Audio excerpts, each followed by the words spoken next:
Good morning, everyone. Thank you for joining Getting to Know the SpringerLink platform to enhance your research experience. I'm Mabel Tang, Key Account Director for Asia Pacific. On the line with me today is my colleague and the speaker, Ken Yep, Licensing Manager of Malaysia and Brunei. Before we start, I have several housekeeping.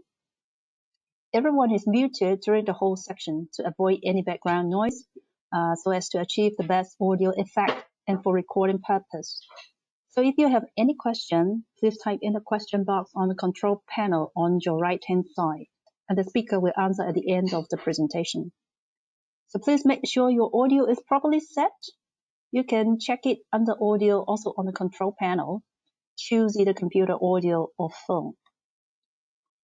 At the end of the talk, when we close the webinar, there is a short survey. Highly appreciated if you can fill the survey and let us know how do you find the webinar and what topics you would like to hear in the future. And an e-certificate will be attached with the follow-up email, which will be sent to you tomorrow. Also, the recording will be shared by the Umt Library later. So without further ado, I pass it to Ken. Thank you, Ken. Thanks, Mabel. So let me see whether I can turn the camera on. So yeah, I hope everybody can see me. So good morning, wherever you are. So selamat pagi dan selamat datang. Thank you for joining our session today. So today's session is what Mabel has mentioned, regular follow-up, what you call it, a regular platform training for SpringerLink and Nature.com for those of you in Malaysia, Terengganu, and I hope today's session will be useful to you. So before we jump straight into the actual live hands-on session, I would just want to provide a few key points just to share with you before we start. And it's basically to introduce the two platforms that we will be talking about today. The first one is SpringerLink, and then the other one is Nature.com. So there are a few links that I want to highlight. For example, in SpringerLink, you can either just Google SpringerLink, or you can type in link.springer.com. But of course, it's very much more important to be sure that you are logging to your university's virtual private network or your easy proxy, basically. And I will teach you how to do that as we go forward. The next thing, the other platform or website or database, as you call it, is actually Nature.com. So if you type in www.nature.com, you would actually straight away visit the website. But overall, as users from University of Malaysia Terengganu, you have actually access to over 2,500 journals, including 1,589 that are licensed. That means these are the titles that are specifically paid for by the University Library for you to access for free as students or lecturers or staff from the university. And the content ranges from imprints like, again, Springer, Nature, Palgrave, and other society-based journals. So we publish on behalf of professional and academic societies.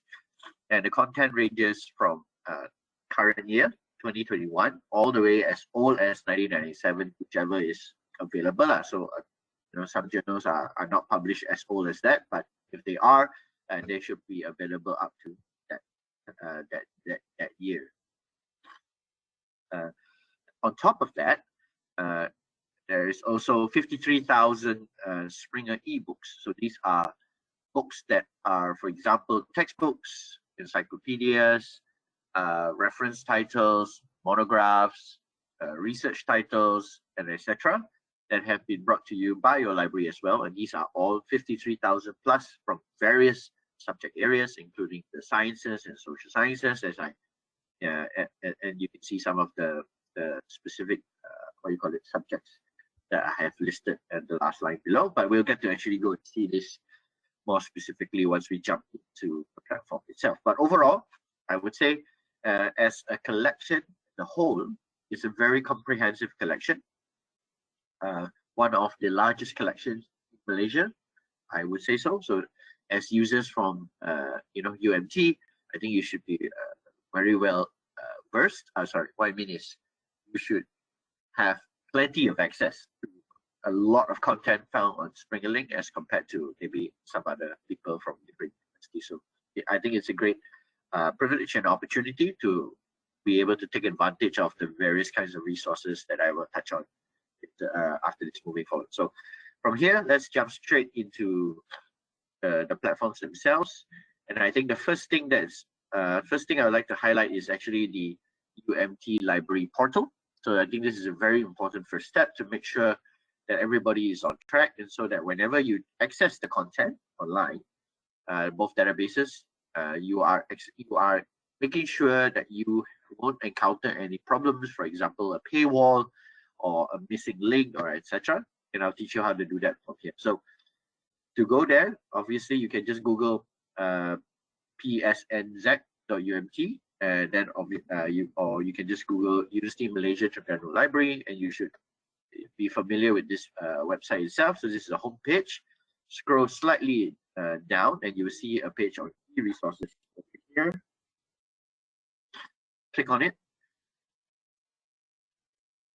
All right, and then you will be brought to a list where you can see on the left hand side there's a link to trial databases, social science databases, science and technology databases, ebooks, e-journals, and etc. So you can do this two ways, either directly by logging into your Easy Proxy and then clicking on the specific databases that you want. And you can see that under social sciences itself, you can already find SpringerLink over here. So SpringerLink is a collection of thousands of journals and ebooks, so it will be naturally classified as a database itself. So you can click on that, and you can see there's an off-campus access, and obviously most of us are not on campus anyway. Like for example, we're doing this training online, so you can click on that link, and then you will be brought through to find your organization. So all you can do is just type in University Malaysia Terengganu. Right, and you can see the option below. Click on it. Right, and then what will happen is that you will be brought to your university single sign-on site, where you have to put in your username, which is typically your student ID or staff ID, followed by your password. If you are unable to figure out what is your username and password, feel free to contact your university librarians, as they are the ones that are controlling this, not us. And once you have that done, when you click enter, you should be redirected to the SpringerLink homepage, as you can see over here. Now, before we go on, I just want to take one step back just to highlight one or two more things. Now, if we go back to the list of online databases, so earlier we saw we were using the social sciences tab, but if we go to science and technology, it's the same. You would also find SpringerLink here. This is because SpringerLink is a multidisciplinary database. If we go to e-journals, for example, that's where you'll be able to find the other website called nature.com. So if we scroll to the bottom, you can see Nature Journals. If you click on it, the same thing will happen. You will be redirected to your single sign-on site, and then you have to put in your user details there. So why is it different? That's because your library subscribes to the main title from Nature, and actually Nature is quite a big title in and of itself, and actually just the single title itself is already the main content Nature.com platform. And we'll get to that later on, what I mean. So now let's go back to the SpringerLink platform. And once you've gone through all your single sign-on, you put in all your username and password details. Once you redirect it here, there are a few things to take note of to ensure that you have logged on correctly. And those things are, I want to point out, the first one is, if you can see this little, to me, it looks like a purple color square box with the words new books and journals are available every day. So if you see in this color, purple, it's the first sign that you have logged on correctly as an authenticated and authorized user of the University Library. Right? If it is in orange in color, or some of you may see yellow, depending on your screen or of course your eyesight, then perhaps somewhere along the way, access the steps to get here might not have been correct. Or, for example, if you have not logged on to your university library's proxy from the very beginning, came here directly by Google and you just put in link.springer.com, and you've never entered the easy proxy before, ever once before in doing so, or it might have been a very long time ago, or you're using a new computer or a new device to do so, and you came directly here, high chances are that you would see the little box here, different color other than purple. Right, there are only two colors. It should be either purple or yellow or orange, depending on your eyesight. The next hint is actually to give you, scroll all the way to the bottom of the page. You should see that you have been logged in through University Malaysia Terengganu, and it will be the university's name will be listed at the bottom. You would say something logged in as or recognized as University Malaysia Terengganu with a bunch of numbers, which is just the ID for your university. On my computer, on my screen, you would see that it's no longer as UMT. It's because I'm using my own company's virtual private network to assume that I'm logging as an authenticated user. But again, that's something to look out for. Now, do not be worried if you see this sign that says not logged in. Now, if you see that sign, it does not necessarily mean that, oh, you've not done the authorized or authenticated entering process correctly. It just means that you have not signed in to your own personal, what you call it, account at the top. And this is not necessary. You have to do so every time you sign in. Think of it of just creating a profile for yourself on Facebook, Twitter, or any social media. So it's just in a way to show to create a profile. All you need to do so, if you scroll at the top, is you just need an email and a random password. It can be anything. You don't even need to authenticate it. And what's the purpose of having a personal profile on SpringerLink? And one of the functions, as we will see later, is that you'll be able to save your searches or get updates on your searches that you have carefully curated time.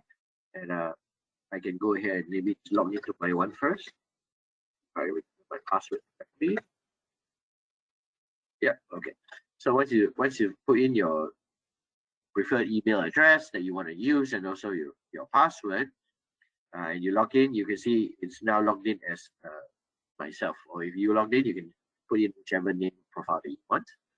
And from those two or three steps, you can be able to confirm that you logged in correctly. And now that everything that I've showed you earlier on the slides in terms of the number of content, that 2,500 titles, that 53,000 books, etc., all of those will be accessible to you fully with no limitation. Right? That means you won't be encountering a situation where you will see a paywall for content that you're supposedly have access to through that. But it's important to note that actually, if we scroll to the bottom again to almost close to the bottom of the screen, there is this little table over here that highlights the number of actual content or resources that are found on SpringerLink. All right. And there are millions. There's literally 14,480,128 individual articles, book chapters, reference papers, videos, or conference papers, etc. that are on this platform. And it is not 100% all of them, completely accessible to you. There are still some limitations. For example, very, very, very old content may not be accessible to you. As I mentioned earlier in my slides, the subscribed content is up to 1997, and typically, content that is very, very old is not relevant to you, hence they are not subscribed by the library. Also, although the library has opted for a very comprehensive subject-wide, package in terms of available titles, it doesn't necessarily include every single journal article or every single journal that's in there, because again, there are just some journals that are just not relevant to UMT. So the library had to make a business case for it, and of course they opted not to necessarily have those titles that are irrelevant, for example. But if you ever encounter a situation where you do find a journal or an article that would assume be extremely relevant to your research, to your studies. To my understanding, there's always an open line of communication with the library, and we are actually very happy to work with them to ensure that if there are certain things that have a genuine need for it, we will try and work around and to be able to provide access where and when necessary, as long as there is a genuine case for it. And ultimately, I think librarians just want to facilitate the maximum relevancy and capacity and utilization of the resources as well. So I'm very sure they're very happy to be able to assist. Okay, so that's a good explanation of how to log in and to make sure that you're logged in correctly. Now maybe let me explain the actual functionality of the platform itself.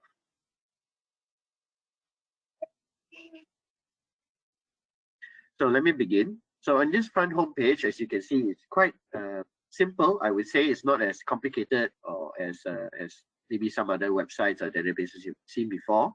It is generally designed to be like that, where it should be understood by anybody, or at least, for example, anybody from an academic or university context. It's not supposed to be very complicated. And after just playing around with it for about a few minutes, maybe 10, 20 minutes, you should roughly be able to understand and to know how to use most of the functions on this platform itself, even if you didn't attend this training, right? But hopefully with this training, I can highlight some of the functionality so that you can take full advantage of the database and minimize any kind of frustration you might have when it comes to playing around with this kind of databases. I'm sure not only SpringerLink but also others, and then that hopefully provides a more smoother process for you to do your research, for you to do your assignments, etc. So on the homepage is divided into, I would say, 3 main areas. The first one at the top, as you can see, there is a search bar. This is similar to, like, for example, you want to Google something, you can put in keywords and you can search. Of course, the first point to make is that when you click search, it will only return results related to, it will only return results that are found within this website itself. So if you're a student, for example, and you're very familiar with using Google Scholar, where you just go to Google's homepage or Google Scholar, and then you just throw in a bunch of keywords, you would expect to get the results from the entire internet, from the whole wide web. But in doing so over here, of course, you're only limited to the content found with Springer itself, and that comes from this 480,000 resources that is growing, right? So why is this important in that sense? Is because if you were to do this on Google or Google Scholar, for example, naturally you would get results coming from pages, for example, like Wikipedia or other websites that are not necessarily you would recognize, or for example, not considered as authentic sources for information or peer reviewed. And of course, databases like SpringerLink, Umt Library, or Science Direct, and etc. These are all curated and peer reviewed websites. That means everything here has gone through rigorous, academic writing and publishing process to ensure that everything is accurate, right? So you're always going to know that you can rely on the information that you can find on websites like these, as compared to places like, for example, so I'm not saying Wikipedia is no good. I find that it's quite good to understand in general how things work, but it's not generally accepted as a website where information can be considered official. Sorry. So you can again just put in any of your keyword search and then click enter. But I would say the second tip advice is not to, for example, put in a very long line, sentence of keywords, because typically that would not get an accurate representation of the kind of content you're really looking for. And of course, operators, for example, words such as and, or, if, but, not, these kind of things will play a role in terms of how the algorithm looks and searches and returns results for you when you enter them into the search bar. And sometimes when you put the whole sentence, for example, students typically put their entire research or their thesis paper, the entire title into it. What will happen is that the algorithm will study that sentence, but it will not necessarily give them the kind of results that they think they are looking for because of the prevalence of other those words like and, or, if, but, and the way commas are presented within the sentence. Those things play a major role in the accuracy of the search. So that's that. We will do an example of that later. Then the next is divided. The homepage is divided into browse by discipline section.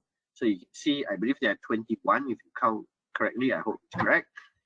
That's the last time I counted.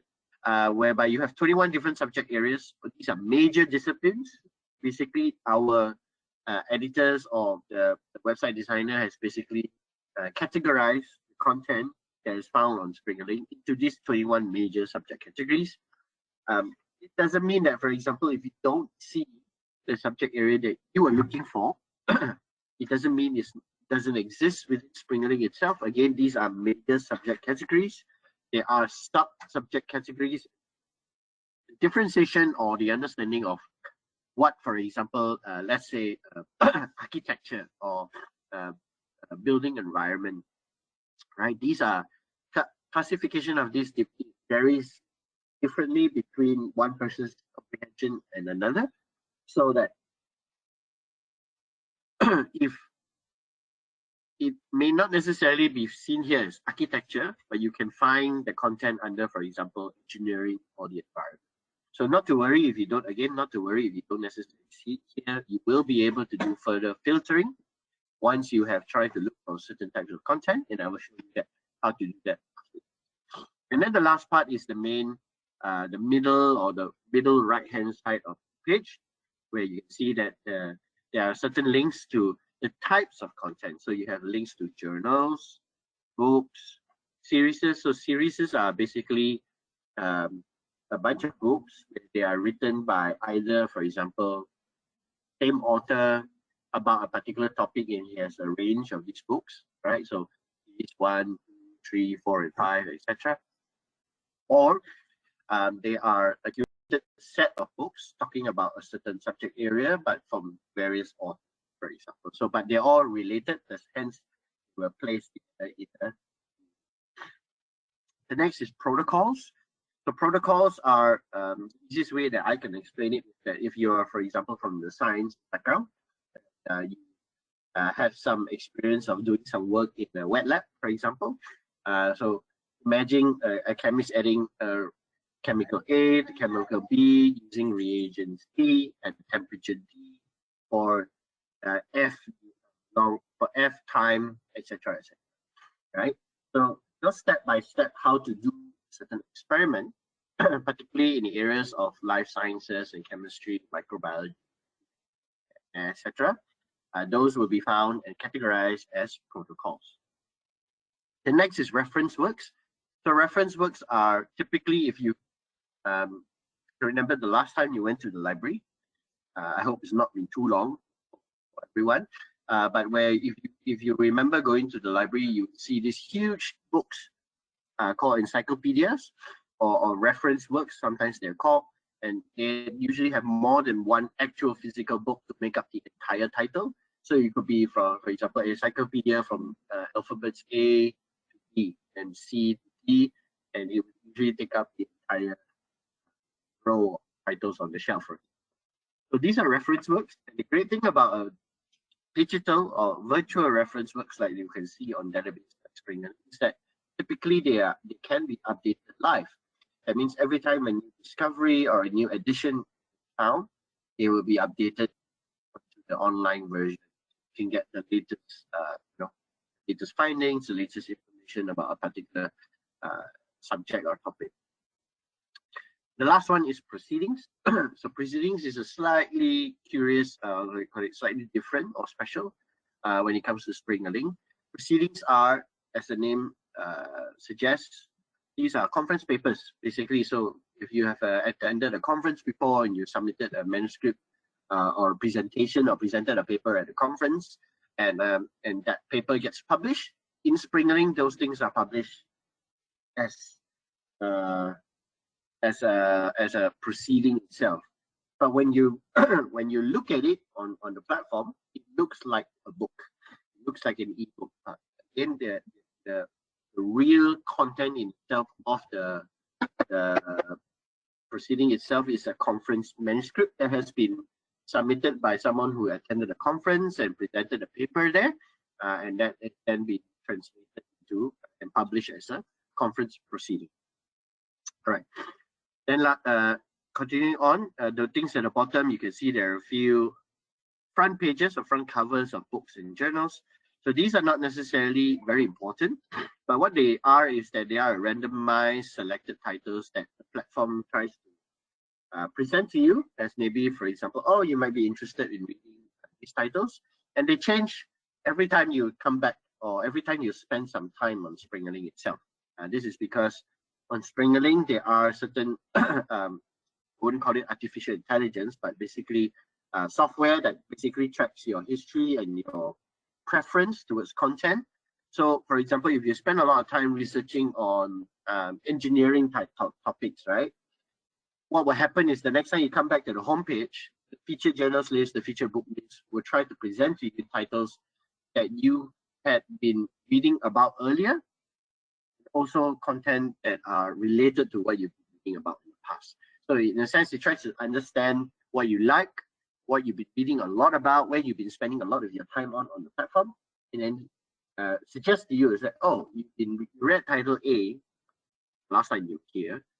I suggest you reading title B because this could be written by the same author, or it's another book in the same topic, for example. So not very important, but it's I guess just a feature to highlight certain titles that you may not be aware of when the last time you were here content.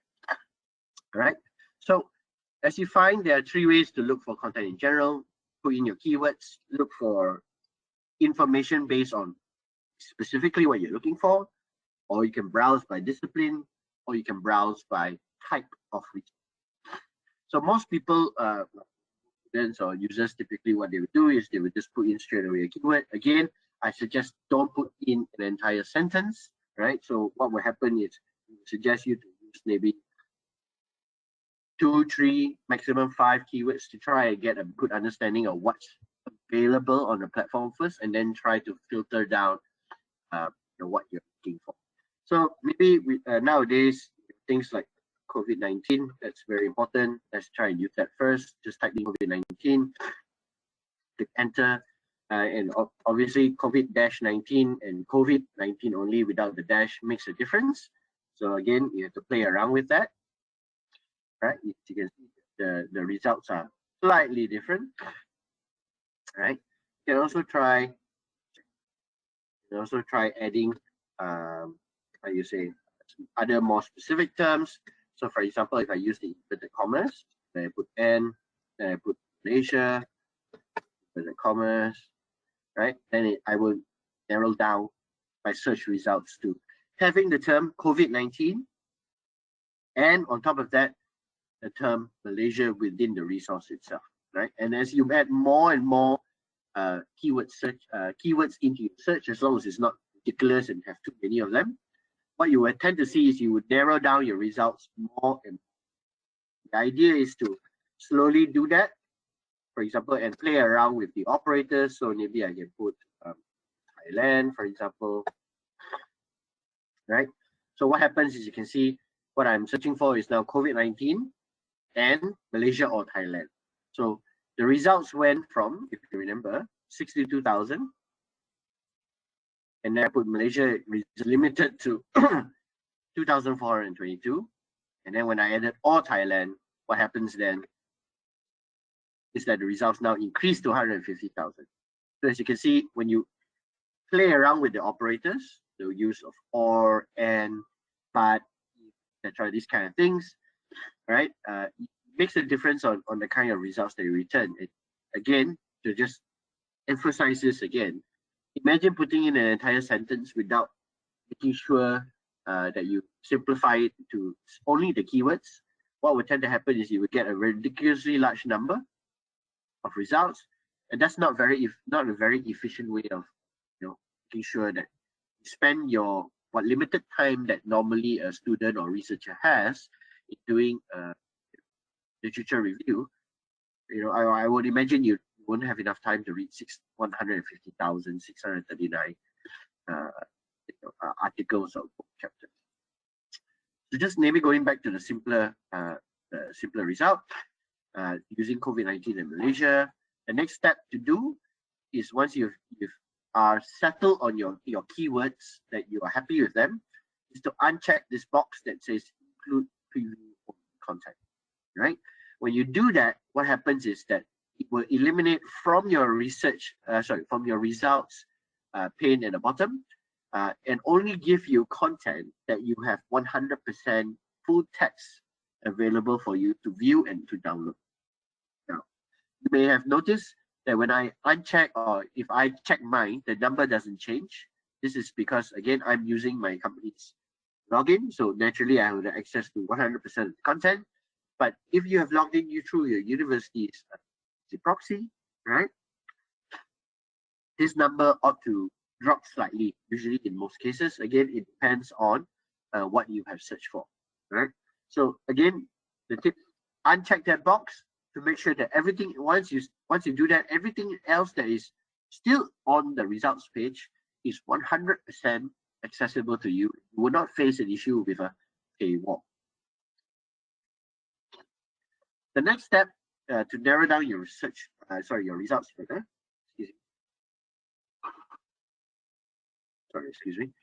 is to refine your search using the filters on the left-hand side page. The first filter you can use is content type.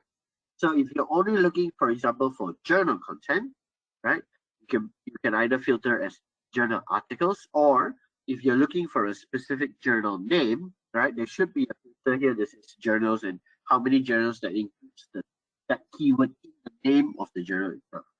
So let's take, for example, I want to only look for journal articles. So I refine my search by only selecting the article filter. If I scroll below, I can see that there are disciplines and sub-disciplines. So as I mentioned earlier, if you did not necessarily find what you thought was the discipline that you would be interested in, for example, public health, it would not necessarily be within the main subject area. You won't see public health as a discipline, but you may be able to find it under sub-discipline, right? So if I wanted to look at public health, so extremely relevant to what's going on today, especially in Malaysia, so we see there are articles about lockdowns and whatnot, right? So I've limited it to that. And then if you wanted to see more sub-disciplines, just open it, and then you'll be able to see what are the sub-disciplines available, and also how many articles there are relevant to it on the right-hand side of the page, right? So how is, for example, this 119 results for COVID-19 in Malaysia related to public health? So how is this determined? This is again determined by the authors themselves and also the editors who work with them in order to publish the content. So, for example, if you're familiar with the publishing or manuscript submission process, typically when you submit an article for publication, you would be asked to classify your manuscript based on a few keywords. And then these people have chosen the areas of public health or the terms COVID-19 and etc.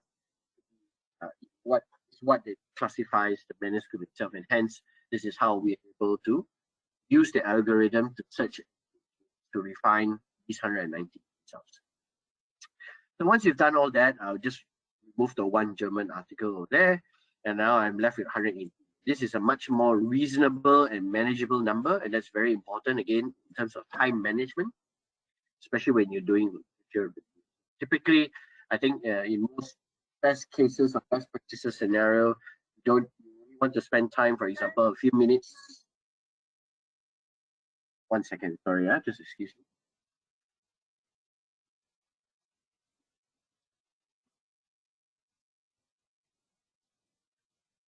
Sorry, excuse me. The nuances of working from home. Back to the training. So of this 118, as I said, you don't necessarily want to spend too much time trying to read all 118, the full text of it, to understand what is the, what is this, for example, any of these 118 articles are relevant to what I'm reading before you want to spend time to read, every single one. No, that's not the necessary best practice. So, right? So, in order to refine further, of course, you can sort it by relevance. Newest first. So, for example, in a topic like COVID-19, where it's a very, very, very, very fast-moving subject area, considering the discoveries or the advances in the sciences when it comes to a topic like this. So maybe it's more important to read extremely new content, things that are discovered within the last month or the last 6 months, as compared to as COVID-19 came since as early as right? So you can do that, and you can also limit your articles results based on the copyright year or the year they were published. This might be useful to those of you in the social sciences area, for example. If you are looking for perhaps maybe the earliest mention of a particular keyword or discovery, what would be good for you is to probably limit your results to the earlier years. Or if you knew, for example, some discovery only appeared during the 1970s or the 1980s, right? So maybe you wanted to identify what was the common knowledge or the common understanding of the subject area in that period. And you can, of course, limit that time, so 1970, 1995, for example. Do so and then read through what is then returned to see again what was the level of understanding as compared to today, right? And lastly, the last tip I would say is to subscribe to this page via RSS, as I'm showing here. What this means is that every time, once you have settled on, spend a lot of time fine-tuning your keyword search, filtering, and you arrive, a number of results that you find is very manageable and very much looks like very accurate to what you're interested in. And you want to make sure that every time a new article is published, you will get a notification of it. You can use this functionality of subscribing to this page via RSS. That's important to do only after you've created your private or personal profile, like I have logged in earlier I showed you, right? So every time, for example, another author has published another paper, the same keywords, the same with the same copyright years that are filtered with the same content type as an article in public health and is in English, right? I will get a notification through my email to state that, hey, since you last checked, there has been a new publication, and this one you might want to read it, for example, right? So you can use that functionality, or if you doing it a little bit more manual, you can download your search results here, the 118 of them or however many, by downloading the file as a CSV. It includes the direct URL links for you to log in later, go back in to read the individual article, right? So that's all about the filtration process and the filtering process and fine-tuning the search using keywords. Now I'll take the opportunity to actually go into an article to show you what it looks like and to see, to explain the differences between the article homepage and a journal homepage. And after that, we'll move on to how books look like, right? So I'm just going to use this first article at the top, as I think it's the most relevant. So let's just click on it, right? So what you will find that once you have unchecked that your include preview only box I mentioned in the every article or every link that you click on now, right, should be full text, 100% able to read 100%, either as a read online live, like what I'm doing right now. As you can see, I'm scrolling through the entire paper, right? Or you can download as a PDF, right?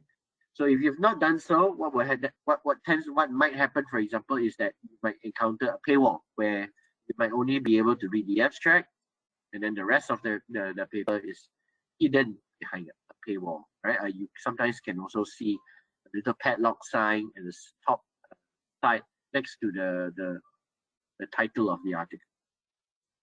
right?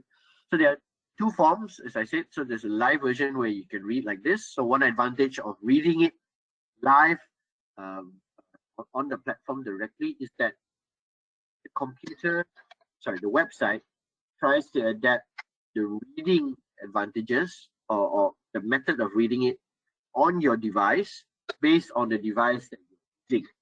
So I'm, for example, using a 14-inch laptop right now, right? And the number of words per line has been optimized based on the screen acreage of my device.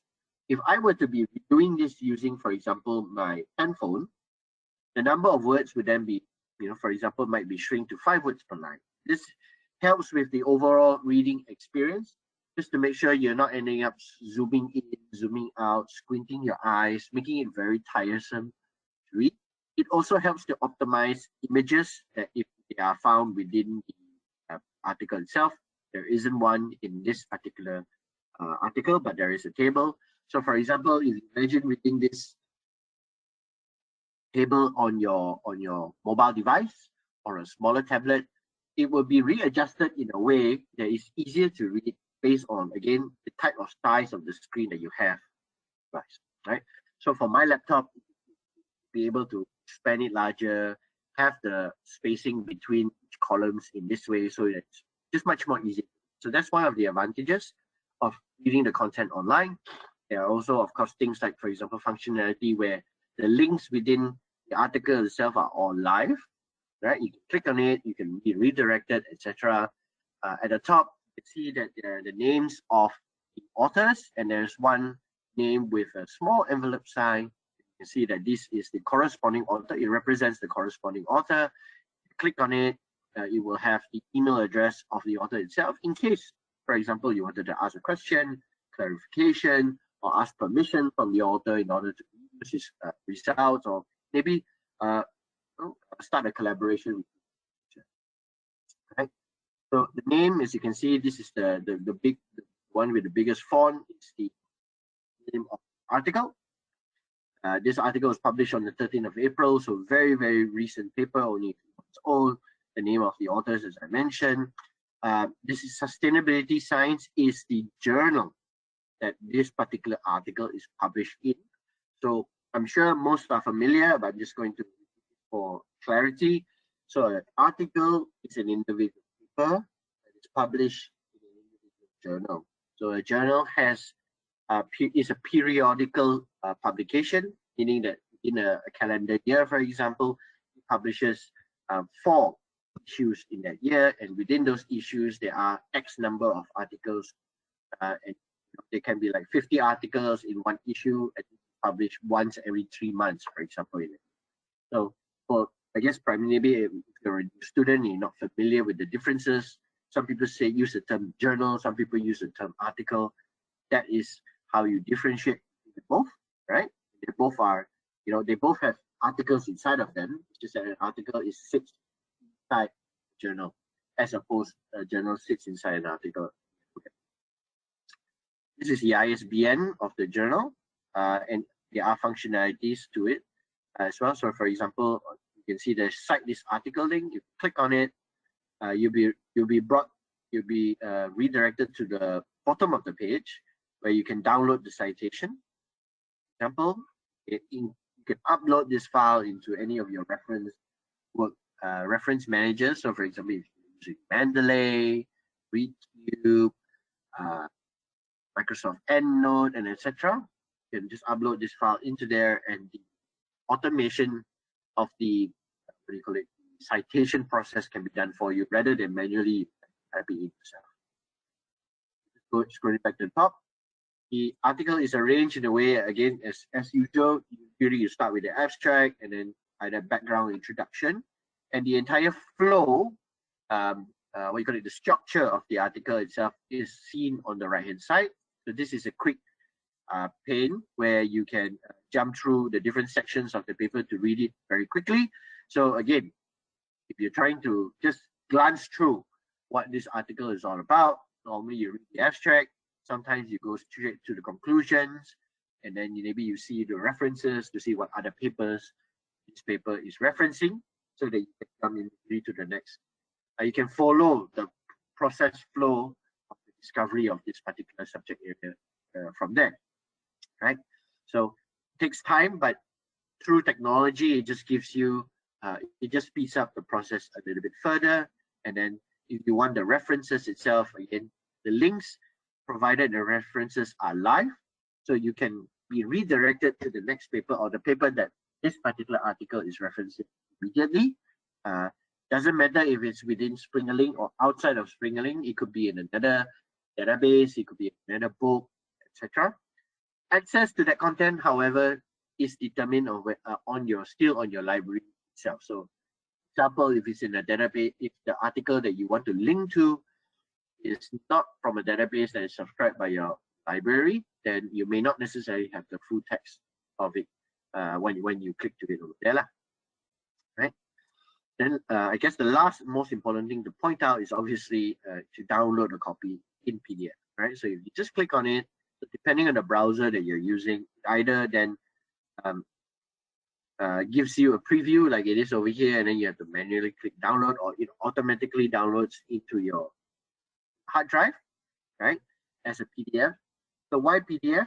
PDF is, you know, it's a very rather useful format. I think it's one of the most widely accessible types of formats on any device. So for example, if you have the most affordable smartphone, you will still be able to open up a PDF file, right, as compared to, for example, a PowerPoint or something else. Particularly if you are familiar with manuscript writing, you would know that usually the formats that you write on are very complex and very large, and that is a hindrance to somebody who's trying to download a paper. So obviously you want to minimize the bandwidth to make sure the file is as small as possible so that it can be downloaded as quickly. But even as prepared as a PDF, it does not limit the functionality of the paper itself. So for example, you can see that there are still live links. For example, there is this check for updates. You click on it, it's provided by Crossmark. Essentially, this tells you whether or not this paper is still, for example, the latest version of this particular article, or there is a newer version, or the author has made some changes. You'll be notified there. There is the ORCID ID link for the author. So in case you wanted to know what other papers are published by the author, you can use this ORCID ID link. The links to the references that are cited by the paper are also still live, similar that if you were using the reference tab in the live HTML version that I showed you earlier, right? The only downside I can say about PDF is that typically, again, if you're reading this on, for example, a mobile device, the screen is much, much smaller, we tend to have to zoom in, zoom out, because the text on a PDF is fixed, right? The number of words, the columns, the way the table is positioned, and if there are images, the sizes of those images are rather limited. For example, if you are looking at a microscopy slide, an image of a microscopy slide, or a picture of an animal, or something, or an image of a cell under a microscope, for example, those images will be fixed in terms of the quality and the clarity of the image because it is a PDF, right? Disadvantage of that is it's the PDF itself. So if you want to perhaps take more, have a more proper view of things like tables and images and graphs, it would be better to use the live version. Sometimes there are options for you to actually download the entire table itself in the way that it's submitted by the. So you don't have to do all the messy work of cropping, pasting, and then citing manually. Sometimes authors and the paper itself has already done it for you, so that you can properly reuse it with all the necessary.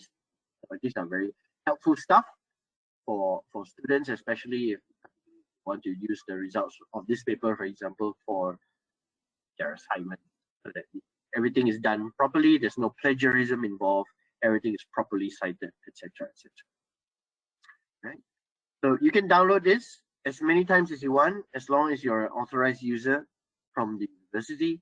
You can also print it as many times as you want. You can print all pages. There's no limitation. You can see that there is also color still involved.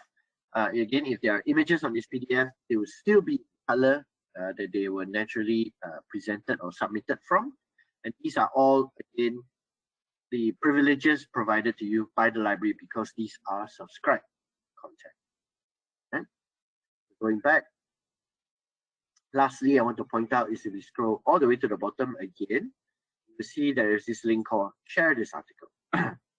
So Share This Article is it's an initiative done by Springer Nature and I think catching on with some other publishers as well, where we want to promote open science or open research in the sense that, for example, you may have access to this content because you're a student or staff of University of Malaysia and because your library subscribes to this content.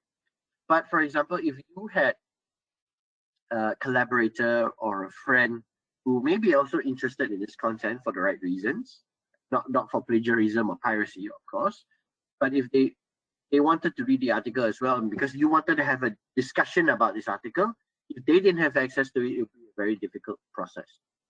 So you could do two things. For example, you could always, the traditional way is download the PDF and send it to them for them to read, right? You could do it that way naturally. Or, you could use this Get Shareable Link, similar to how you get a link for your Google Share Drive and you share the contents of that drive with other people. You copy this and then upload this link to your WhatsApp, your Facebook post, right? And once anybody who has access to this link, click on it, they will be redirected to this page. And they'll be able to see the content of this page. Difference is they won't be able to download PDF content, a permanent version basically. And again, this provides added advantages, particularly if you are again interested in tables or images or the graphs, the more important parts of the article itself. So publishers like Springer Nature, these are the kind of initiatives that we're trying to do to make sure that we make the process flow of making research easier, faster, and more, I guess, more user-friendly. Right? So essentially, this is what a journal article homepage looks like. Now we will jump to what a journal homepage looks like. So very quickly, I'll go to Sustainability Science, click on it. So this is again the journal that hosts that article in one of the issues. Right? Here we are. This is the homepage of this journal. So you can see the front cover of the current issue. This may change depending on the journal. Some journals have a new cover every time a new issue is produced, or every year there's a new article, new issue published. Then they change the covers. Some may not. You will see there's a link. So there's a little icon here that says you have access to articles with a tick sign, with a check sign. This again just confirms that you are accessing the content correctly. On the journal homepage, you will find that there is a short briefing on what the journal is about. So for those of us who are maybe doing the very early stages of our literature review and trying to find journals as a whole or content that is what we think might be relevant, or trying to read up on the general understanding of a particular area, sometimes it's good to read what a journal is publishing. Inside of it, what are the kind of articles you might find it, and you will see that from this briefing and also going to the aims and scope. Click on the aims and scope, you will see it will tell you very, very specifically what this journal, what are the articles in this journal talking about. And at the same time, if you were thinking of submitting a manuscript to a journal, aims and scope also tells you what kinds of papers are accepted, what kind of papers are not, right? So for example, I think this one, it says here, provides a transdisciplinary platform for contributing to building sustainable science, etc., etc., etc. Preferred, submissions include these things, right? So it varies from one journal to another. The aims and scope and also the submission guidelines and the preferences for each of the journals are determined by the editors of the journals themselves. And in fact, if you wanted to know who those editors are, you go back to the home page, click on the editorial board, you can see who these people are, right? In some cases, it will be email links or email addresses of these people, and that means that they are welcome for you to contact them directly if you had a question. But in times where they are not, there's always a link to say contact the journal. What happens, you would typically be in contact with a Springer Nature employee who will be the one that is working with members of the journal in case you had production related inquiries, submission related inquiries, and etc. Going back, sorry, step too far. The editorial members of the journal also helps to give you a sense of the quality of the journal. So for example, understanding who are the people behind, the technical people behind the paper, the journal, gives you a sense of, again, what the paper is about, but also how good the paper can be. Looking at the qualifications of the people, and also sometimes, if you've been doing a lot of literature review, you might notice that the names on the editorial or the editorial advisors of these journals are the same people that you have been citing all along, or are prominent figures within the subject matter that you are researching. And because of that, this helps to reaffirm your understanding that this journal might have content that is relevant to what I'm searching for, or what you'll be researching for, because of the same people, the same names that show up, right? It makes sense, right? I mean, in logic terms, you've been doing a lot of research and you notice that you've been citing a lot of papers from a particular author. That author is an editor, or it's part of the editorial board of this journal. And once you read the ends and scope, it's very much similar to what you've been citing. Then this helps you to reaffirm your understanding that when you look for more literature content inside this journal, you would find things that are extremely relevant to what you're looking for. Right? So this journal, through its publishing model, is a hybrid journal, meaning it accepts both articles that are going to be published behind a paywall and also those that are published as open access, right? So if you wanted to publish your paper as an open access, you first have to go through peer review like any other paper, and only once it's been accepted, then you would then be given the option and you want to make your paper as an open access article. So not all articles within the hybrid journal are open access typically, right? And those that are then completely accessible freely to anyone, regardless of subscription. The journal's impact factor is listed here. Days to submission and days, days of submission to first decision and days of submission to acceptance. These are very important matrices for a lot of people, especially for would-be authors. When submitting, it helps you to identify how long it would take for you to, when you first submit a manuscript, first decision meaning yes or no, reject, even if reject with changes, how fast? And then finally, on average, how long does it take from the time you finally submit it, make all the changes, goes through peer review, and finally accepted for publication, roughly 222 days. So a lot of masters and PhD students, postgraduate students typically ask this question. And I think more and more publishers are doing this to help give them a sense of proper timeline planning. So for example, you're supposed to graduate in 12 months time. If submitting your paper to this journal for publication, does it fit into that timeline? Do you necessarily know when you should follow up? How long does it average take to respond to you in it? If you scroll further below, you can see the latest issues. So the current issue is the September 2021. So it's an early release. It's volume 16, issue number 5 of September 2021. If you want to see all the volumes, just go ahead and go in. And you can see that this journal obviously publishes a paper roughly once every 2 to 3 months. So you can see per year, right? Going back. And next below, you can see the latest articles. So these are the articles from the latest issue.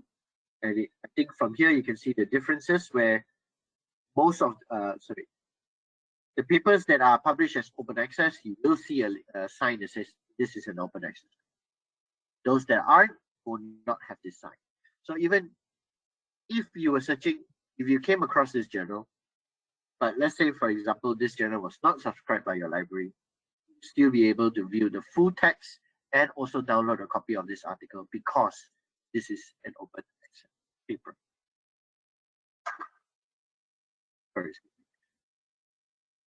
Running further below, there are some journal updates where it usually talks about, like, for example, when is the next issue? Are there any special issues coming? Are the editors inviting authors to submit to that special issue? Are there any conferences that this journal is participating with, etc., etc. This one here, this particular journal is also a society-based journal. So like I mentioned in my slides, we publish on behalf of professional and academic societies. So this one is affiliated with the Integrated Research System for Sustainability Science of the University of Tokyo and also the Institute for Global Environmental Strategies, IGES. At the bottom, more information about the technical information about journals. You got the ISSNs, but more importantly, the abstracting and indexing status. So I think in Malaysia, what's important typically is either you want to cite a journal that is indexed in a particular text, for example, Scopus or ISI, and you can see that here. So ISI is this one, Scopus is over here. Or if for you it doesn't matter, or if you're from a different institution that maybe validates based on a different abstract or indexation protocol, then you can see whether or not it exists here. This is also again important if you're submitting for publication. So if your manuscript is only going to be considered as published if it's published in the index journal, and then the indexation must be in either ISI or Scopus, usually for Malaysia. You can get that information over here. It's all available online for you to search and for you to look for it, get an informed decision in order to identify whether the content you're looking for here, are you looking at here, is good quality, is it validated, who are the experts behind it, what are the subject areas or subject matters that have been discussed within this journal, what is the impact factor, for example, and etc. So I hope that's quite a good understanding of what the journal homepage looks like. Before I go to books, just want to check, Mabel, is there any questions specifically about journals at this point? Yes. So I'll just quickly move on. Yes, Ken. Actually, we have a couple of questions for SpringerLink. Okay, go ahead. So the first question is, if I were to browse by discipline, for example, if I selected psychology, then the website will bring me to the list of psychology document. And if I use the search bar after this, will the search result be organized based on psychology or just the keywords that I put earlier in the search bar? Okay, so we can test that out just to showcase. So again, go back to the home page. Psychology is here. If I click on psychology, right, and then now I do a search within this, right? That was the question, I think. So let's say if I do psychology, I'm refiltered as pre-filtered as psychology. Maybe I just narrow it down just to articles, for example. And then I want to say within psychology, I'm not a psychologist, so I just put mental health, maybe completely relevant, I hope not. Right? What you will find is now the search results narrows for mental health within psychology.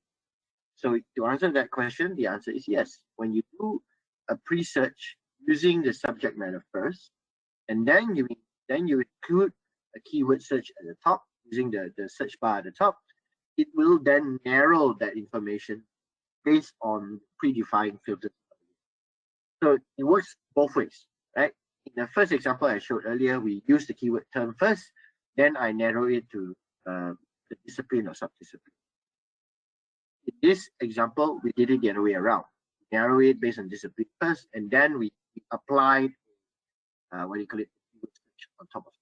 So the answer is yes. Thanks, Mabel. Yeah, thank you, Kent. And then there is another question that I think you have already mentioned in your presentation, and it is about the RSS alert. But I think you can repeat that answer again. So the question is, Sure, no problem. how does the RSS feed inform me of the new articles? Is it by email or something else? Okay, great. So again, just to be, if you want to utilize the functionality of this RSS, right? What you first have to do is to you don't have a profile yet, create a profile on SpringerLink, right? And then log in. Once you've done your filtering, your keyword search, you're very happy with it. So for example, you've done a lot, you spend the last 30 minutes, an hour to fine-tune your curation, right? To certain articles that you know or certain keywords that you know, I only want to read this, right? And then you arrive at that. So let's take this screen that we're now at with mental health and psychology as an example. And then I click this RSS feed. When I click on it, right? So, oh, sorry, my technical issue here. But what should happen, I'm sorry. What should happen is that you will be, this RSS feed is now linked to your profile, and then your profile is using a particular email, right? So hopefully the email you use is a working email. You will be notified every time a new article within the search parameters that you have here. For me, it's mental health and psychology and article.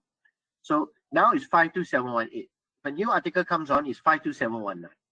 I will get a notification in my email address that's saying a new article, and this is the article, it will say this, has been published in the last 24 hours or whatever. Right? And then there is a link to it. Click on that link, and then you come back to SpringerLink and go directly to the article. So it will inform you through your email that you have used to register your profile. Thanks, Mabel, for the question. Thank you. So this is it for now. Okay, let's move on. So back to the homepage. Now I want to explain a little bit about ebooks. So again, UMT has one of the largest collections of Springer Ebooks in Malaysia, and that's something to be really proud of, and also to take real advantage of as well. So we saw how to search for content based on the search bar and the browse by discipline. Now I want to use the content type filter. If we click on it, books, again you will see we're back to the same homepage, same research results page. Nothing different. It's just the only thing is that it's now pre-filtered based on books alone, right? And if you're searching, you can use the keyword search, the search bar on top to find you. So maybe I like nowadays, it's like, for example, cryptocurrency. Okay, let's search that, right? So if I search cryptocurrency within books, what has happened is that there are 285 search results. The term cryptocurrency inside that, right? Again, uncheck your preview only content box to make sure that all the results are how you call it, full text download, right? Same, if they are accessible to you, you will see that there's no padlock sign next to the title. If they're open access, you should be able to see an open access word next to it. There's nothing here. To go in, just click on it. Now you are brought to the home page of the ebook. This is the cover of the book. This book was published in 2018. This is the title, Fusing Big Data, Blockchain, and Cryptocurrency. These are the authors. If you wanted to see their affiliations, just click on it. These are their affiliations. You see Tehran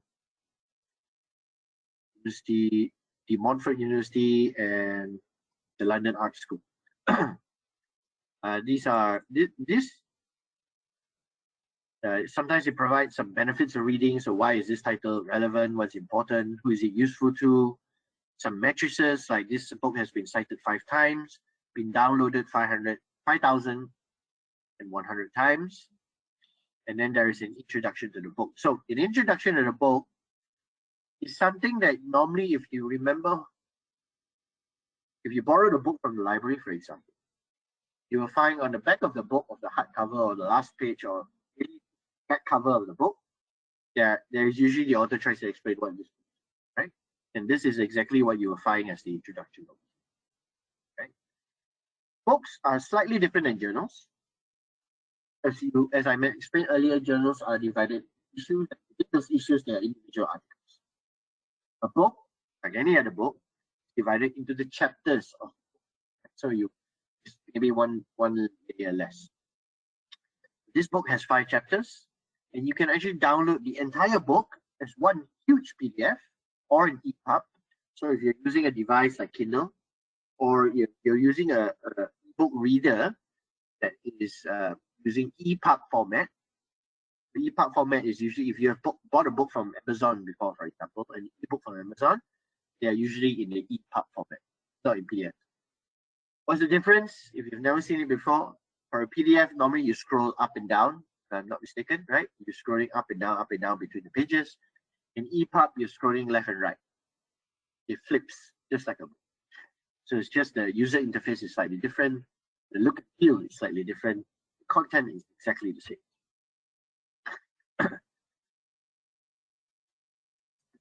You can see that the book is divided into chapters, and you can download the individual chapters itself. So if you're searching for just a particular term in this ebook, then you can search it, then it will show you where that term is in each chapter, or you can just download the entire chapter itself by click on the PDF link button and download it. So why are we doing this? As most cases, books can be as large as a few thousand pages, a few hundred pages. It's got to do with the bandwidth issue and also the usability issue. So when we read a book, especially when we're doing referencing, we don't necessarily read the entire. We usually use a few chapters or a few paragraphs within a chapter. You can do so, and by dividing the book into chapters, that helps the usability and functionality of the book. So imagine again, I think when everybody is working at home or researching or doing research from home, the internet quality can be an issue at times. And not wanting to download a book that is like 5 gigabytes at one go is really a helpful function. So instead of downloading a book, you can download your chapters. And the PDFs within chapters are the functionality of them are much like the same of that found as a journal. So again, the links, the hyperlinks for the references are there, right? And if there are images or graphs, they are again fixed in that orientation. There are no HTML live versions for books because again, imagine scrolling through hundreds of pages up and down, and just the way that this book is structured, it's not feasible to do as such. And also people tend to read books offline. Because again, it's so long and so much of it, but there is the functionality to search a particular term. I tried the term Malaysia. Sorry, there are no terms. There's no Malaysia term in this book. Yeah, I just put. Oh yeah. Yes. So there's 4 mentions of Bitcoin in the different chapters of this book itself, right? So it then tells you where the terms are, which of the chapter. So that's a helpful, use or function of the online version, although you not necessarily can read it live online. Read that way. Okay, the books are pretty much simple like that. It's not much to a book, but overall we just try to increase the usability of it, traditional functionality of it, and some of the more bigger innovations that Springer Nature is doing is that we are actually publishing books that are written completely by artificial intelligence. I can't remember that title right now, Mabel, but if you do, you share with us later. The titles that are written completely by AI, and how that does is that use in artificial intelligence to scour all of our known literature that are published on our platforms, and then the artificial intelligence itself curates that into a book, give it parameters, and reads through machine reading and machine learning, and then it then writes a manuscript by itself. We publish that content. That's another innovative invention or innovation by Springer Nature, and I think this helps to create a different kind of product, a different kind of resource, as opposed to content that is written by people, by individual researchers. There's something different to share. Yeah, Ken, sorry, just for stepping in, because you mentioned the machine-generated books, right? Yeah. And you want the title, that title? Yes, I do have the title of the two books. I can send it in the two links in the chat box. Chat, maybe. Yeah. Yeah. Maybe, yeah, put it in the chat. Okay. I'm putting in the chat, and this one is the first one. Right. This lithium-ion batteries one, right? Right. And recently we have another one. I will put the link in the chat box again for the next one. Right. Okay. Yes. Thanks, Mabel. Sorry about that. Sorry about that. Yes. So yes, you can see this title is a machine-generated summary of current research. So basically, it's just a more fancy way of saying that this was the entire body of knowledge about lithium-ion batteries was interpreted by artificial intelligence and generated this particular title. So it is like a condensation. Imagine AI condensing all of the information about lithium-ion batteries into one book, and then you reading what that summary is about. So instead of reading 10 different books or 10,000 books or whatever, however many content is there out there about lithium-ion batteries, and AI does it for you, read only the summary. It's quite interesting, and hopefully something that will be of interest to people listening right here. Thanks, Mabel. That was very helpful. I appreciate that. I'm now at the end of the SpringerLink demo. Is there any questions more about Springer before I move to I just got one more question from the audience, but I'm not so sure if I interpret it correctly. The question is, how can I authorize a person to download the articles in numbers?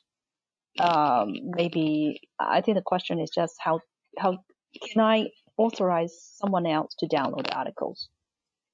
That's I interpret. Okay. Thank you for that question. Hopefully we are getting this, we are understanding the question correctly. If not, please continue to put it in the chat to explain further. But basically, from what I understand your question, you want to provide an external or third party to be able to download the content that you may be reading. If that person is not necessarily, for example, a student or also a person from UST, that will be a little bit tricky, as again, you're not necessarily supposed to give access to somebody who's not an authorized user. But what you can do is actually use the get shareable link that I showed earlier. So again, I'm just going to use an example. It's going to go to engineering journal. Just take one.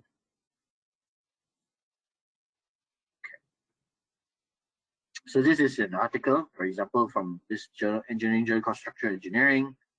Just go to the bottom. There's this get shareable link, right? Click on this. Then you can copy this link. Yeah, just copy it basically. And then you can put it onto your Facebook or WhatsApp. And then whoever has that link when you open it, they will come back here to this page. But they won't have to download because they are not. If they are so happen a person that their university is affiliated to, or they themselves has a personal subscription to this journal, they can download the PDF, no problem. But if they don't, then they can still read the entire article, just that they can only read it online. Every time they click on the link, come back here. So why are we doing this?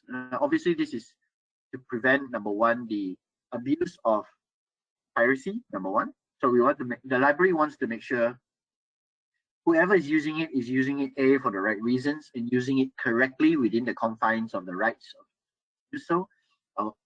nobody wants to get involved in things like reselling content, republishing content under a different name or whatsoever. Just basically piracy in general, right? So we overcome that problem by just saying you can just share this with somebody else. They just have to click on the link, right? So hopefully that answers the question. Now, what is there to stop you, for example, from downloading a PDF and sending it to that person? Absolutely nothing, right? But again, there are certain functionalities that are just better on the HTML or live version that we here. And if you wanted to take advantage of those user benefits, then you have to use the get shared link at the bottom of the screen. So we know that some in the past, one of the biggest obstacles to open research, or basically more research, right, in countries that are not as wealthy, or amongst universities or institutions that are not as capable financially, is because there is a notion of a paywall, right? So now, what we've done is we created a proper avenue whereby there's not going to be an issue about copyright whatsoever. As long as an authorized user has an intention to share this with another user, may not necessarily have a subscription to the paper, there's a way of doing it without breaking the rules, for example. So, you don't have to go to, if you were previously forced, or your friend that you wanted to share this article with had to previously go to an illegal website to download a copy, you don't have to do that anymore. Now you can do it within the confines of the proper website that is more consistent. It's the actual real website, and the real authoritative website, and whatever you're sharing here is the actual version of that paper. Because bear in mind that those illegal websites that tend to pirate content, for example, link, the version that you may be looking at the article may not be necessarily the current version. That's usually the problem, and the unreliability of the content. It might exist today. You might be spending a lot of time doing all your curation, fine-tuning your search results, right? Today, and then tomorrow when you go back onto their website, it might be completely disappeared, because obviously it's not the website. They depend on legal means of getting that resources. So you want to share this, you want to provide anybody else with this exact article you're looking for, you have a means to do so for free without encumbering yourself or the library or putting anybody else in trouble. Just use that get shareable. So hopefully that explains it, and thank you for that interesting question. I hope I've answered it. If not, just continue to chat with Mabel. Yeah, no more. So you can continue. Yes. So now let's go very quickly to nature before we end. So nature is again nature.com. Go up to reach here again. You go to your e-resources, go to e-journals, scroll to the bottom and look for N. There's only one here. It says Nature Journals. Once you log in your details for your proxy, you will arrive here. So Nature is world-class, world-leading, multidisciplinary journal. It's the ranked #1 multidisciplinary journal in the world. Not supposed to talk about impact factors, but that tends to be quite important in a Malaysian context. So I just want to highlight that. Look about it later on by yourself. What Nature is great for is that one of the unique things about it is that it's a weekly publication. So not many journals that I know of are weekly publications. So as the examples that I showed you previously in Springer, they're published once every 2 months, once every 2 months, once every month. Most common is once every month. Nature, on the other hand, is a weekly publication. And the purpose of that, and the objective and the goal of it, is to bring fundamental and highly relevant research on an extremely quick turnaround time. And it's done so by it being a weekly publication. So Nature, if you've seen a real copy, a hard copy of it, it looks a little bit like National Geographic, Discovery magazine, looks like that. That's because Nature itself is divided into two sections. There is the front half, we would call it the front half, and also back half. The front half is usually represented in things like they are more journalistic in nature.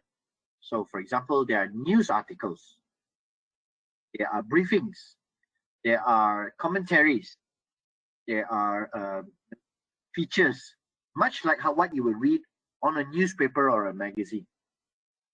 But nothing should be taken away from the quality of the content of these news articles and whatnot, because they are written by scientific, or what you call it, qualified scientists, in a way that is more understandable by common man or the common folk or by the layman.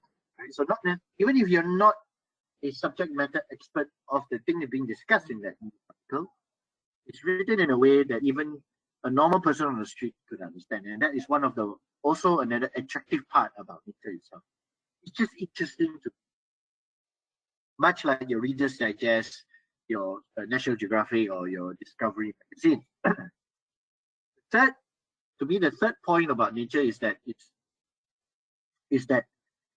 because it has such a high rejection rate, I think it's like 97, 98% rejection rate. Mabel, correct me if I'm wrong. I can't remember the exact. Yes, you're correct. 80% rejection rate.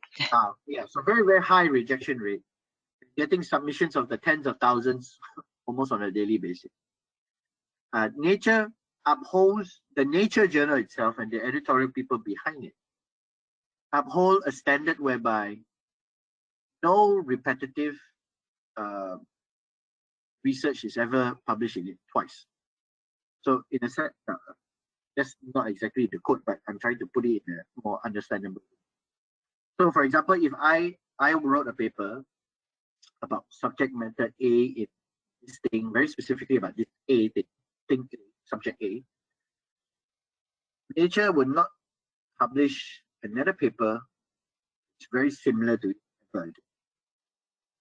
So what happens is every single article is fundamentally different, unique, and extremely applicable to everybody on Earth. That is one of the key selling points about Nature, in that it uniqueness of it, right? But although it is in a sense still very much orientated to life science and life sciences in general, not a little bit about physical sciences and very little about humanities and social sciences, although there are things.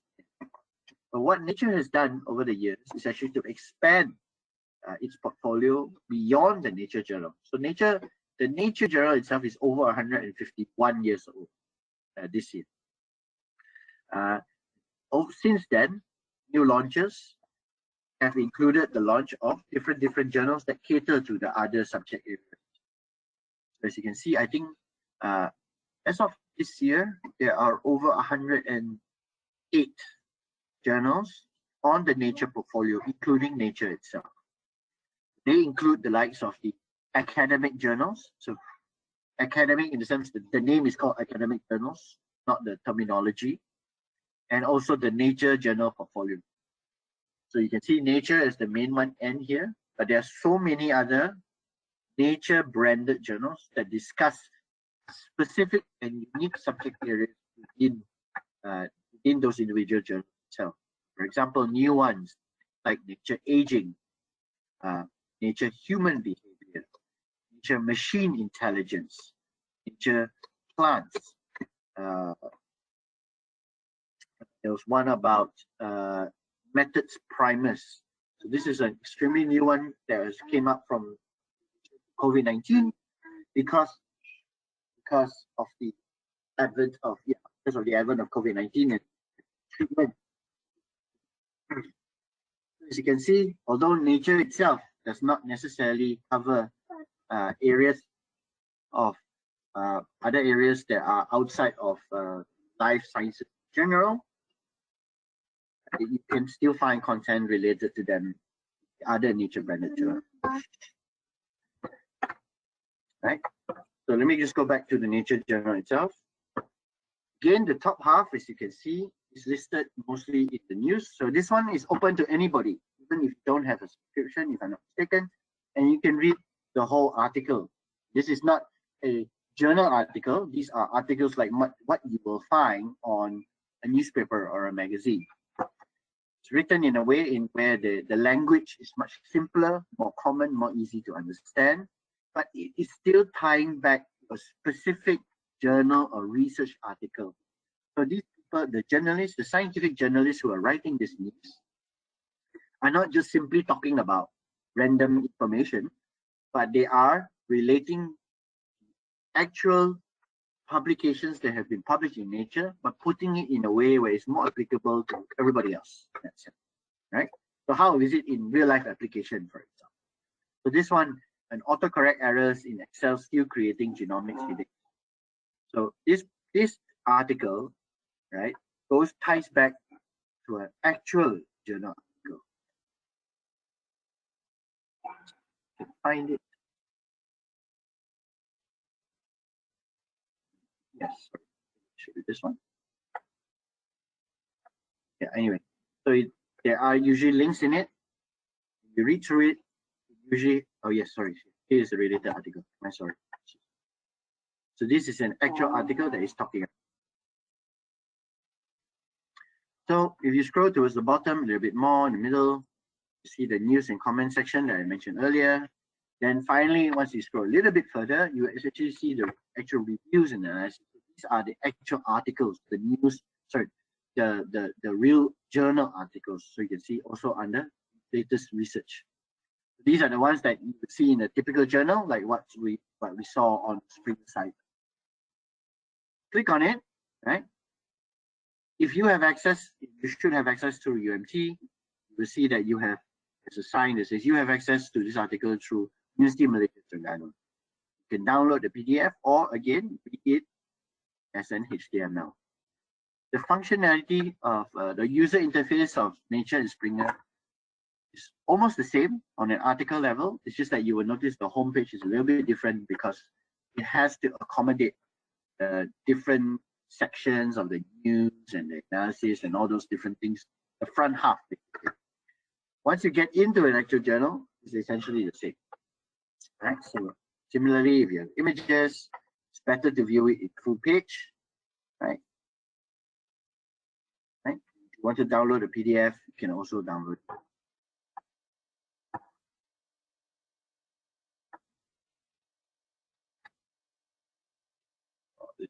Large article.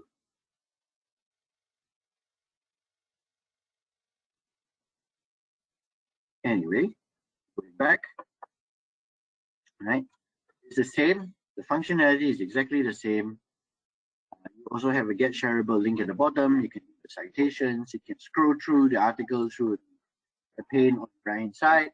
The figures and references, everything is exactly the same as how I explained it in the past, the Springer section.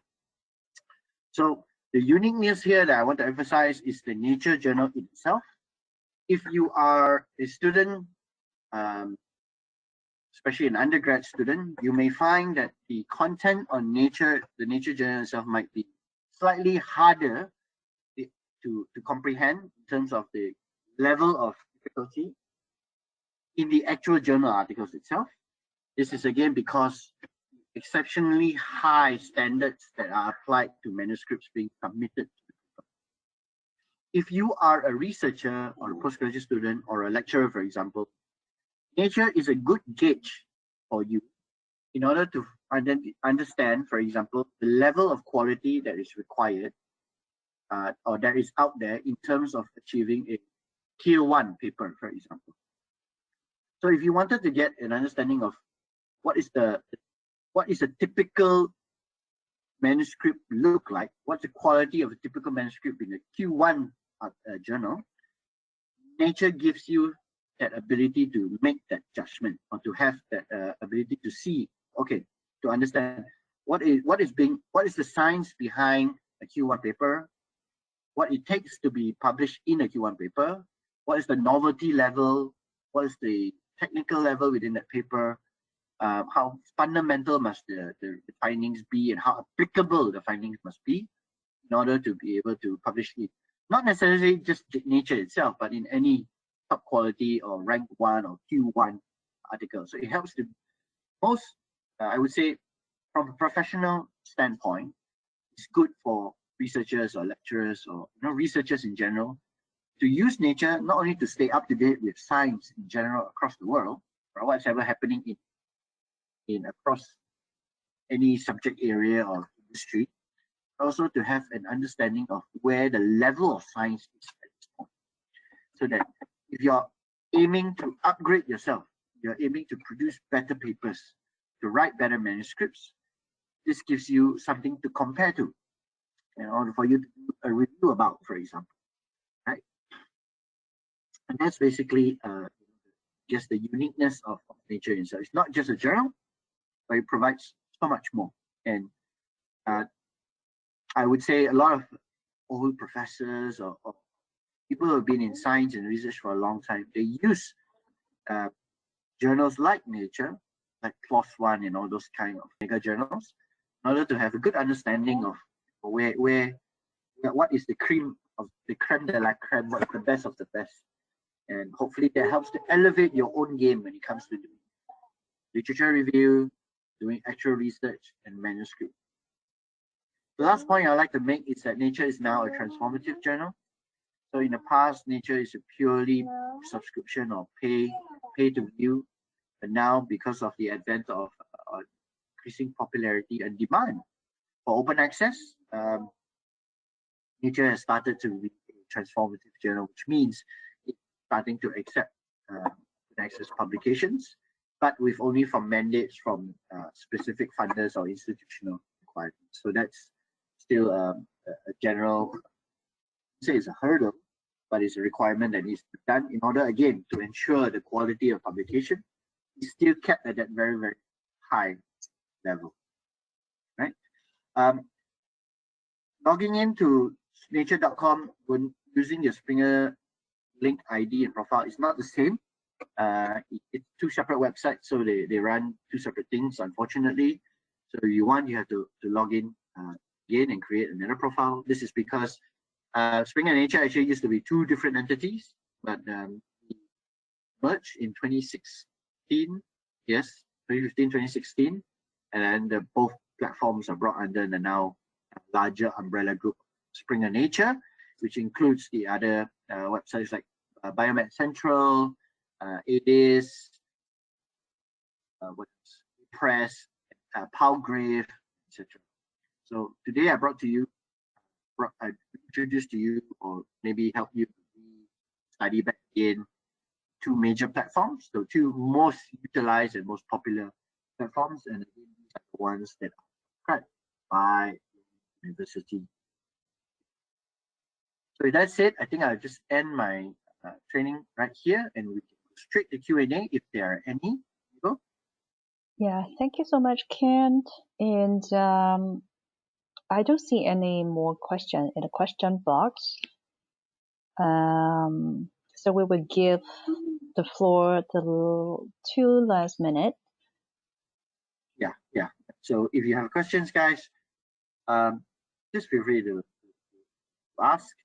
There's no strange or lousy or stupid question. It's not a very large group today, so I think you always feel free to, don't be shy to ask. I'm not considered a perfect person myself, but hopefully this session is hopefully not wasting your time, but something that just gives you some benefit. If not, I think I always leave my email address. Second, open a new slide.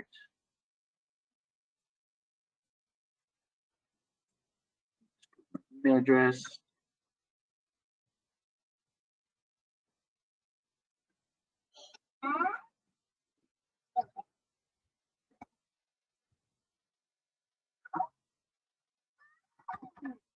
There you go. You can email me at kenyap@springerlink.com in case you have questions about Springer nature. It doesn't have to be about the platform. If you have inquiries regarding publication or any other things related to the company, you want to do further trainings for your students, or part that you're interested interested in conference publishing, I can always connect you to our colleagues from editorial, and can help you. But I am the main contact person from Malaysia, so essentially most inquiries come through my office. I'm based in KL. I can assist you as much as. Yeah. Okay. I really don't see any more questions in the chat box. There is. Let me see. This is. Thank you. Thank you for joining. And yeah, thank you for joining the training today. And the recording will be shared by the Umt Library in a few days. And after the webinar, there is a survey. So very appreciated if you can spend a few minutes in filling up the survey and helping us understand what you think about the webinar. And also you can fill in the topics for the coming webinars. Follow-up email will be sent to you tomorrow with the e-certificate. So thank you, everyone. And thank you, Ken, for your comprehensive presentation and the training. Thank you, guys. Yeah, thanks, everybody. Please stay safe. Yeah, please stay safe. Malaysia is still not very safe. So with COVID-19, so hopefully I will be able to meet everyone in person in the future trainings. Take care. Thank you. Bye-bye.